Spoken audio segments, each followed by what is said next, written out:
Assalamualaikum warahmatullahi wabarakatuh. Halo teman-teman, saya Rifa Gita Juliana, mahasiswa Ilmu Hukum dari Universitas Islam Negeri Sunan Gunung Jati Bandung.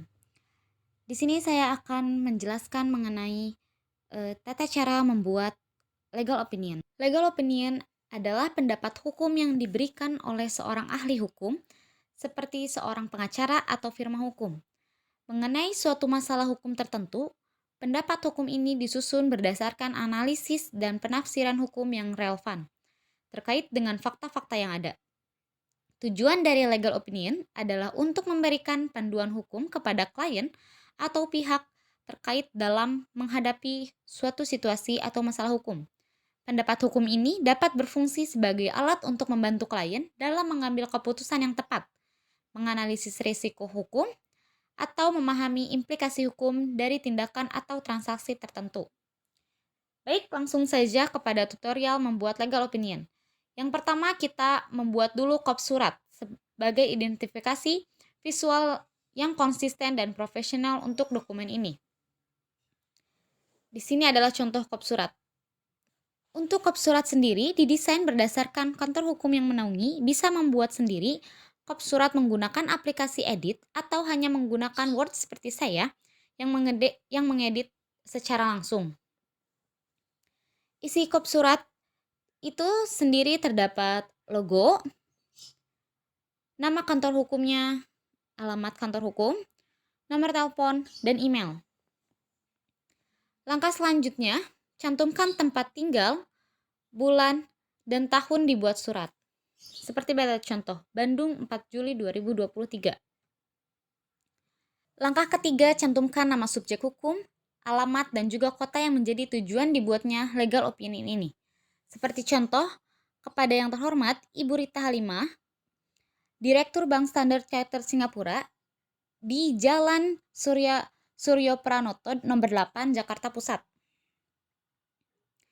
Langkah selanjutnya, tulis judul atau perihal dari legal opinion ini seperti dalam contoh. Perihalnya di sini adalah legal opinion tentang penyelesaian kredit PT ABC.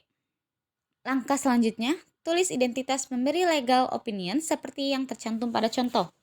Dengan hormat, merujuk pada pertemuan kami dengan Ibu Rita Halimah pada hari Kamis 4 Juli 2023, kami kantor hukum Rifa and Partners menyampaikan legal opinion sebagai berikut.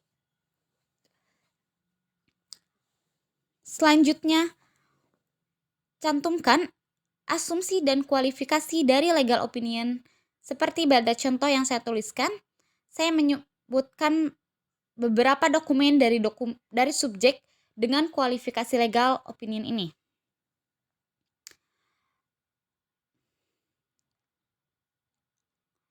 Langkah berikutnya adalah mencantumkan fakta hukum. Fakta hukum dalam legal opinion adalah informasi dan kejadian yang berkaitan dengan kasus atau isu hukum yang sedang dianalisis. Tujuan dari fakta hukum ini adalah untuk menyediakan penilaian hukum yang akurat dan berdasarkan fakta yang relevan dalam konteks permasalahan hukum yang sedang dibahas. Seperti dalam contoh ini, terdapat beberapa poin yang dicantumkan berdasarkan fakta dokumen-dokumen hukum dan penjelasan dari Ibu Rita Halimah itu secara langsung. Terlihat ya seperti dalam contoh teman-teman.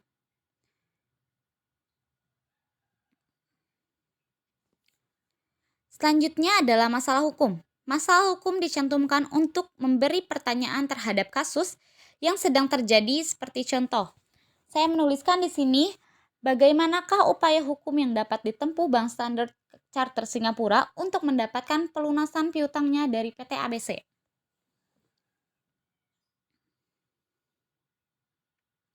Langkah selanjutnya adalah mencantumkan pembahasan hukum.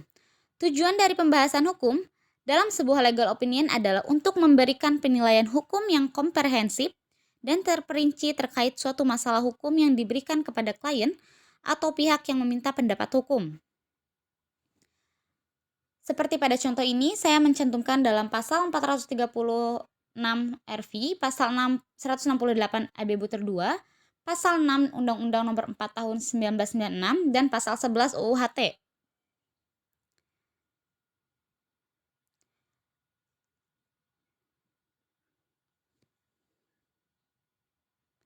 Langkah berikutnya adalah mencantumkan pendapat hukum. Tujuan dari pendapat hukum dalam legal opinion itu sendiri adalah memberikan interpretasi hukum yang tepat dan akurat terkait suatu masalah hukum yang diberikan kepada klien atau pihak yang membutuhkan. Langkah berikutnya, mencantumkan rekomendasi hukum. Tujuan dari rekomendasi hukum dalam sebuah legal opinion adalah untuk memberikan pandangan dan nasihat hukum yang tepat kepada klien atau pihak yang meminta opini tersebut. Seperti dalam contoh, demikianlah legal opinion ini kami buat untuk dipergunakan sebagaimana mestinya. Apabila ada pertanyaan lebih lanjut, silahkan Bapak Ibu hubungi kami. Atas perhatiannya kami ucapkan terima kasih. Jangan lupa ucapkan terima kasih ya teman-teman. Dan terakhir, tanda tangan pembuat legal opinion. Seperti dalam contoh, hormat kami, Riva Gita SHMH dari Riva and Partners.